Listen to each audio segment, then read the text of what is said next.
Welcome to the Real News Network. I'm Jessica Devereaux in Baltimore. Authorities in Paris are continuing their manhunt for suspects involved in Friday's devastating attacks. The New York Times is reporting that 2 are dead in a raid seeking a top suspect, which resulted in one woman blowing herself up.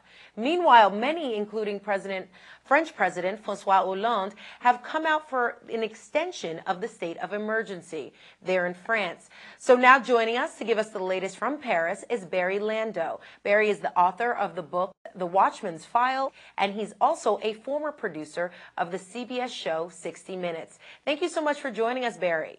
Thank you. So, Barry, just give us the latest. We know there are still so many questions that don't have answers, but can you speak to what we do know about the attack? And I can imagine there must be a sense of reflection there in France. What are the French people asking themselves? Are they asking, why France? I think at first some of them were asking why France, but not any longer. It's very clear that I think to most that's why France. Immediately, why France? Because France has been taking the lead in attacking ISIS militarily in Syria, and France has also been very active in North Africa, in the Maghreb, over the last couple of years, fighting Islamic radicals in that part of the world as well.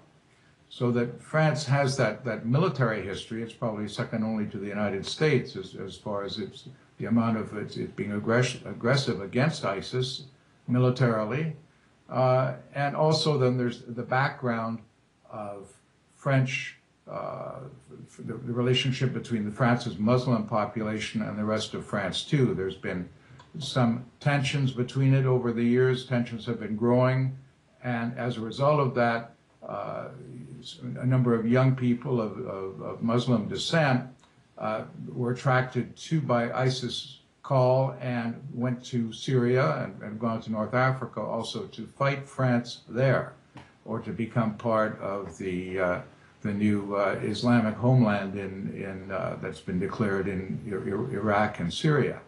All right, get us up to speed in terms of what the conversation is like there in France in terms of security and balancing it with civil liberties. What sort of policies are being proposed? Well, the policies that are being proposed are probably very similar to with the aftermath of 9/11 in the United States. There have been some people speaking out about let's not go far, let's remember civil liberties, but at the same time, they're living in the aftermath of one of the most shocking attacks maybe the most shocking attack that France has ever been hit with on its own soil, since World War II. So it's very hard to make an argument that the police shouldn't be tougher, that the laws shouldn't be tougher, that they should have the right to search homes without warrants, etc., to arrest suspects and hold them for days without questioning, or hold them for days without any kind of habeas corpus procedure. That's normal, and I don't think that's being questioned too much. If anything, President Hollande has been criticized for not having been tougher earlier and not even being tougher right now. In other words, there are hundreds, perhaps thousands of young people, young French who have returned already from fighting with or training with ISIS in Syria and Iraq. And they've been coming back for years, and people on the right have been screaming that they should have been be immediately arrested, imprisoned, and held. They weren't. And in fact, to have done that would have been a tremendous burden on the French police and surveillance system, because there are just too many of them. As I said, there are probably several thousand of them. But Barry, I would imagine, though, there aren't many voices speaking about civil liberties. I mean, if you suspend habeas corpus, if you're talking about police raids and without any warrants, I mean, where do we draw the line here? I mean, the police will then be able to do what they please. What about those voices?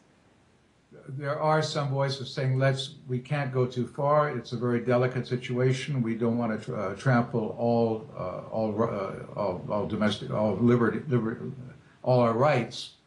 But that's not what's happening right now.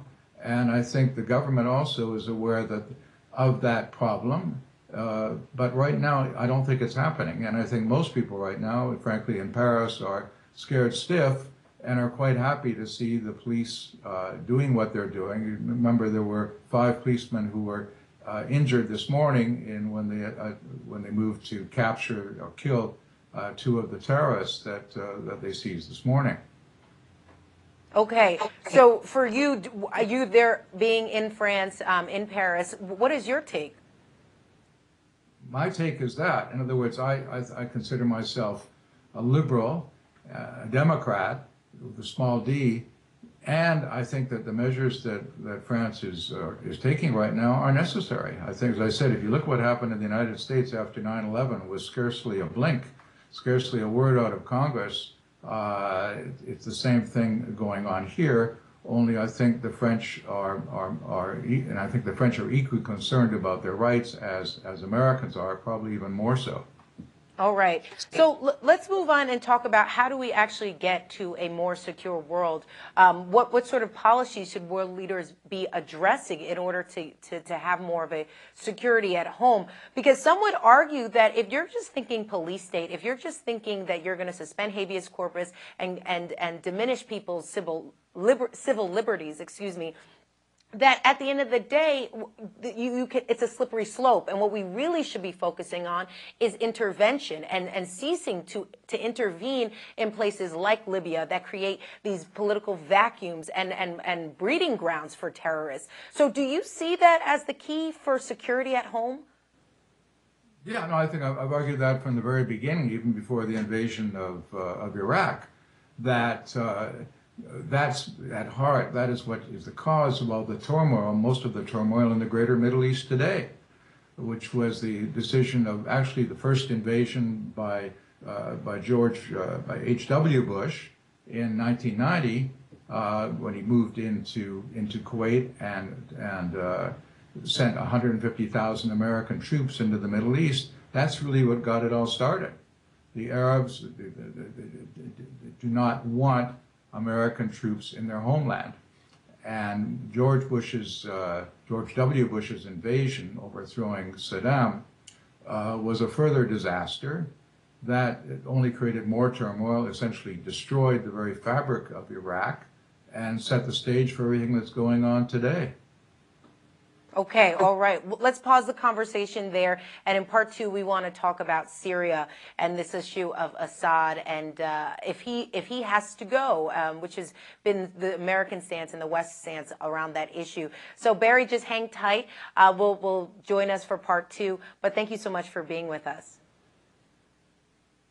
And thank you for joining us on the Real News Network.